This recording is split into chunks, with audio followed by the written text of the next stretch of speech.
100 years ago, every American knew how to do these things. Today, almost no one can. We have gathered 15 forgotten farm skills, ranging from hands-on food preservation to working with draft animals, that once defined everyday rural life in this country. Some of these will surprise you with how completely they have vanished from memory. Let's start with one of the most basic. Number 1. Scything and peening. Before machines took over the fields, every American farm boy learned to swing a scythe. The scythe itself was a tool of elegant simplicity, a long, curved steel blade, about 30 inches, mounted on a wooden handle called a snath.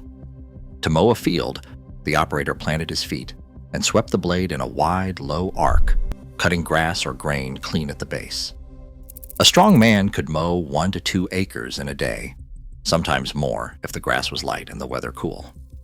But the real secret to keeping a scythe sharp was peening, hammering the edge on a small anvil after every few hours of work. This process compressed the steel and restored its keen edge, letting the blade slice through tough stalks with minimal effort. The best scythemen kept a rhythm: swing, step, leaving neat windrows behind them for the rakers to gather. By the 1920s, gasoline-powered mowers and mechanical reapers arrived, sold through Sears Roebuck catalogs for a fraction of a year's wages. These machines could cut an acre in half the time and did not need the careful handwork or daily sharpening that a scythe demanded. Credit became easier to get, and the old skills faded fast. Today, few people under 70 have ever peened a blade or mowed a field by hand. But for generations, scything and peening were not just chores. They were a mark of competence, passed from father to son, season after season. Number 2. Hand threshing with a flail. Before combines and threshing crews rolled across the Midwest, every farm family knew the sound of a wooden flail against a barn floor. The tool itself was simple: a long handle called the helve, joined by a leather thong to a shorter beater. After the grain was cut and bundled, it was spread on a hard surface, often a raised plank floor or a packed earth threshing yard. The thresher would grip the helve with both hands and swing the beater down in a steady rhythm, striking the grain to break the brittle husks and free the kernels inside. A practiced hand kept up a pace of about 30 strikes a minute, shifting the straw aside as the work went on. Farm diaries from Virginia in 1919 record a single man threshing 66.5 bushels of wheat in a day with nothing but a flail.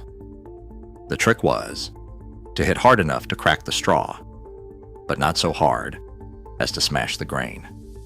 Winnowing came next, but the flail did the heavy work. What made this skill so valuable was the way it separated grain cleanly, using nothing but human muscle and a bit of leverage. But as steam-powered threshers arrived, machines that could process over 1,000 bushels in a single day, the old flail was pushed aside.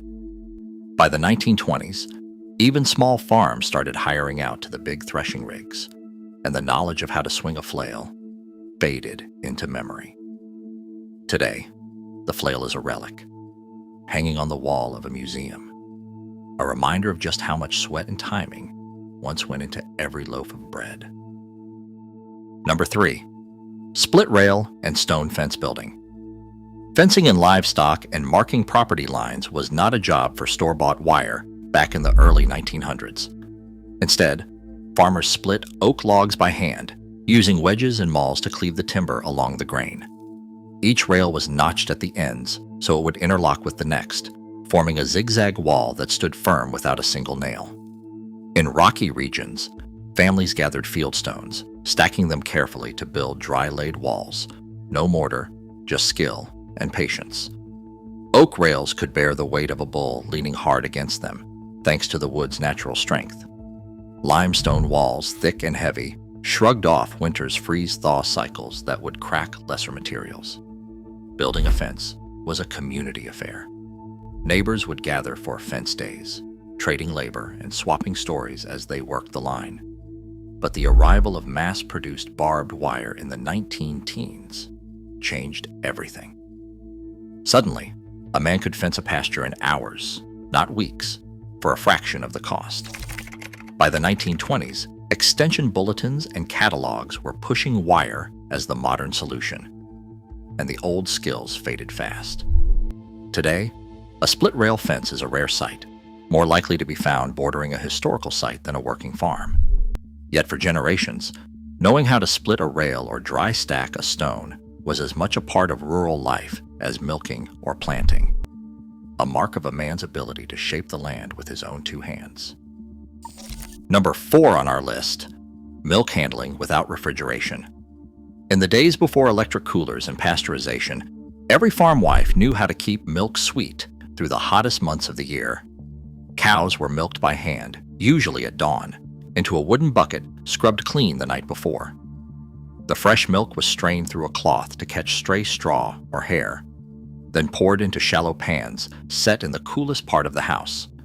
Often, a spring house, cellar, or even a shaded porch. Cream would rise to the top in a few hours, ready to be skimmed off for churning. Butter making was a daily or weekly ritual. The cream went into a hand-cranked churn, where steady turning for about 15 minutes would separate the butter fat. The finished butter was packed into wooden boxes or stoneware crocks and stored in a pantry, away from sunlight and heat.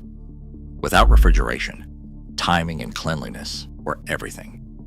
Even in summer, a careful dairy woman could keep milk from turning sour for a day or two. But as rural electrification spread in the 1930s and new health regulations demanded pasteurization, the old ways faded. Mechanical cream separators and electric refrigerators took over. By the 1950s, the art of keeping milk cool with nothing but stone, shade, and a practiced hand was nearly forgotten. It was replaced by the hum of the fridge and the assurance of store-bought milk. Number 5. Root cellaring and winter vegetable storage. Before the hum of electric refrigerators, the root cellar was the farm's insurance policy against hunger. Building one took more than a shovel and a hole in the ground. The earth tube cellar was dug deep, lined with stone or wood, and roofed with grout or double layers of earth to keep the cold out and the warmth in. Vent shafts let in just enough air to prevent rot, while layers of sawdust or sand separated crates of potatoes, carrots, and turnips. The temperature inside stayed steady, usually between 35 and 45 degrees, even in the dead of winter. That was enough to keep vegetables crisp for months. Children hauled baskets down in the fall, and mothers packed each crate by hand, checking for bruises that could spoil the lot. In places like New England, these cellars became a family's pantry from November through April, with logs showing potatoes lasting 10 months or more.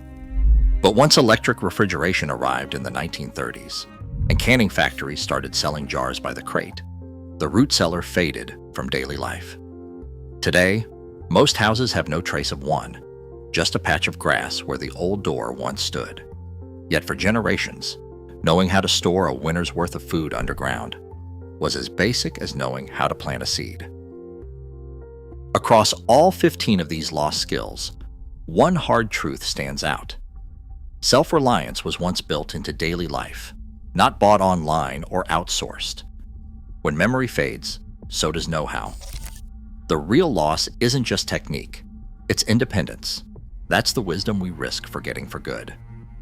Thanks for watching.